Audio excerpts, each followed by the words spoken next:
ஸ்ரீ குருப்பியோ நம. பரங்குன்றம் திருவுருள் யூடியூப் சேனலுக்கு உங்கள் எல்லாரையும் நான் அன்போடு வரவேற்கிறேன். திருப்பரங்குன்றம் திருமுருகன் திருவுருளால் நீங்கள் எல்லாரும் எல்லா நலமும் வளமும் பெற்று சந்தோஷமாக இருக்கணும்னு நான் முருகப்பெருமான பிரார்த்தனை செஞ்சுக்கிறேன்.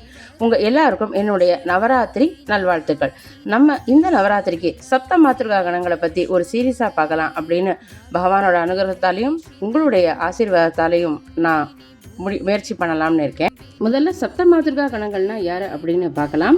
இந்த சாரதா நவராத்திரி சமயத்தில் தான் மகிஷாசுரன் உட்பட நிறைய அசுரர்களுடைய வதம் நிகழ்ந்தது. இது எல்லாமே தேவி மகாத்மியத்தில் விரிவாக சொல்லப்பட்டிருக்கு. அதில் சும்ப நிசும்பர்களுடைய வத சமயத்தில் ரக்த பீஜன் அப்படிங்கிற அசுரன் தோன்றிய பொழுது அவனை அழிக்க ஒவ்வொரு தேவர்களும் தங்களுடைய சக்தியை வெளிப்படுத்தி அவங்களுக்கு தங்களுடைய ஆயுதங்களை கொடுத்தாங்க. அந்த சமயத்தில் பிரம்மாவிடமிருந்து வெளிப்பட்ட சக்தி தான் பிராமி. இவங்க தான் சப்த மாத்ருகா கணத்தில் முதலாவதாக வர்றவங்க.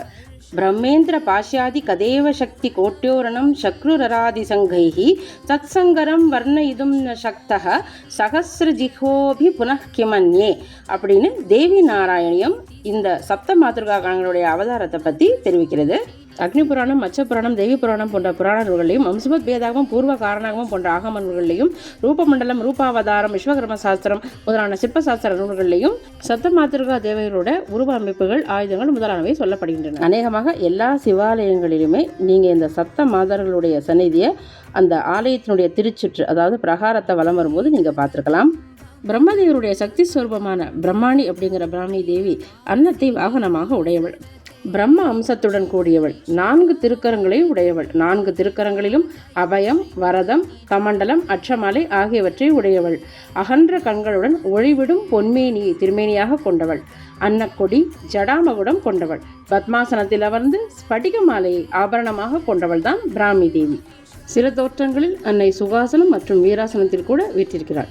நம்ம இப்போது பிராமி தேவி தொடர்புடைய ஒரு புராண கதை, இது ஹிமாச்சல பிரதேசத்தில் வழங்கப்படுகிற ஒரு புராண கதை. அதை நம்ம இப்போ சுருக்கமாக பார்க்கலாம்.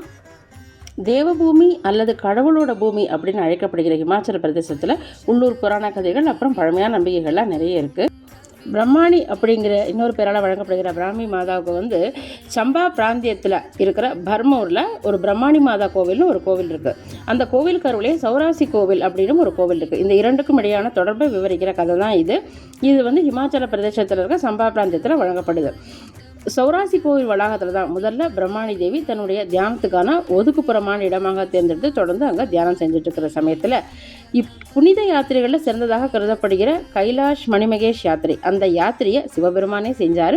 சிவபெருமான் தன்னுடைய கூடவே நிறைய சித்தகணங்களையும் அழைச்சிக்கிட்டு அந்த யாத்திரையை செய்து கொண்டிருந்த சமயத்தில் அவர் இந்த இடத்துக்கு சௌராசி கோவில் வளாகத்திற்கு வந்த பொழுது இரவாகிவிட்டது. அந்த இரவை அந்த சௌராசி கோவில் வளாக முற்றத்தில் கழிக்கணும்னு அவங்க முடிவெடுத்தாங்க. சிவபெருமானோட கூட 84 சித்தர்கள் வந்தாங்க. ஆனால் பிரம்மாணி தேவி கோபமடைஞ்சு தன்னோட புனிதமான இடத்துக்குள்ள நுழைஞ்சிருக்காங்க, அதனால தன்னுடைய தியானத்தையும் அவங்க கலைச்சிட்டாங்க அப்படின்னு நினைச்சு அந்த 84 சித்தர்களையும் அவங்களுடைய மரியாதையின்மைக்காக அவர் சபிக்கிறதுக்கு தயாரானாங்க. அப்போ சிவபெருமான் இதில் தலையிட்டு இந்த நிலைமையை விளக்கி கூறி இந்த சித்தர்களை மன்னிக்க கோரி பிரம்மானியிடம் வேண்டினார். அதோடு அவர் பிரம்மானிக்கு ஒரு வரமும் அளித்தார். அந்த வரத்தின்படி பிரம்மானியும் அவரது கோவிலும் மணிமகேஷ் யாத்திரையோடு இன்றும் இணைஞ்சிருக்கும் அப்படின்னும், மணிமகேஷ் யாத்திரை செல்லும் பக்தர்கள் முதலில் பிரம்மாணி மாதா கோவிலுக்கு சென்று அந்த புனித குளத்தில் நீராடினால் மட்டுமே அவங்களுடைய யாத்திரை நிறைவு பெற்றதாக கருதப்படும் அப்படின்னும் சிவபெருமான் பிரம்மாணி தேவிக்கு ஒரு வரம் அளித்தார். இதை ஏற்றுக்கொண்ட பிரம்மாணி தேவி சௌராசி கோவில் பகுதியிலிருந்து சுமார் 4 கிலோமீட்டர் தொலைவில் இருக்கிற ஒரு புதிய அமைதியான இடத்துக்கு சென்று குடியேறினார். இன்று அவரது முக்கிய கோவில் அந்த இடத்துல தான் அமைஞ்சிருக்கு. இதற்கிடையில் அந்த 84 சித்தர்களும் சௌராசி வளாகத்திலேயே குடியேறிட்டாங்க. அவங்க 84 பேருமே 84 சிவலிங்கங்களாக மாறி இப்போ சௌராசி கோவிலில் முக்கிய தெய்வங்களாக இருக்காங்க. பர்மூர் நகரத்தை பாதுகாக்கிற தெய்வமாகவே பிரம்மாணி தேவி இருப்பதாகவும், முதல்ல அவர் பேராலேயே இந்த நகரம் பிரம்மபுரா அப்படின்னு வழங்கப்பட்டதாகவும் நம்பப்படுகிறது. பிரம்மாணி அல்லது பிராமி தேவி தான் இந்த பிரபஞ்சத்தை பாதுகாக்கிற சக்தியாக அறியப்படுகிறாள். இந்த பிரம்மாவினுடைய சக்தியான பிராமி தேவியை பிரம்ம முகூர்த்த நேரத்தில் வழிபடுவது நம்ம தலையெழுத்தையே மாற்றி அமைக்கக்கூடிய சக்தியுடையது. அந்த வழிபாட்டை பற்றி பார்க்கலாம். அதிகாலை பிரம்ம முகூர்த்தத்தில், அதாவது 4:30 மணிக்குள்ளே எழுந்து குளிச்சுட்டு நம்ம வீட்டில் இருக்கிற பூஜை அறையில் 2 தீபங்களை ஏற்றி வச்சு அதற்கு முன்பாக ஒரு தாம்பாளத்தில் சுத்தமான நீரை ஊற்றி அதில் மஞ்சள் பொடி சேர்த்து அதில் கரைச்ச மஞ்சள் நீராக அதை முன்னாடி வச்சுட்டு ஓம் பிராமி தேவியை நமஹா அப்படிங்கிற மந்திரத்தை 108 முறை உச்சரிக்கணும். இது மாதிரி 48 நாட்கள் தொடர்ந்து உச்சரித்து கற்கண்டை நிவேதனமாக செய்யணும்.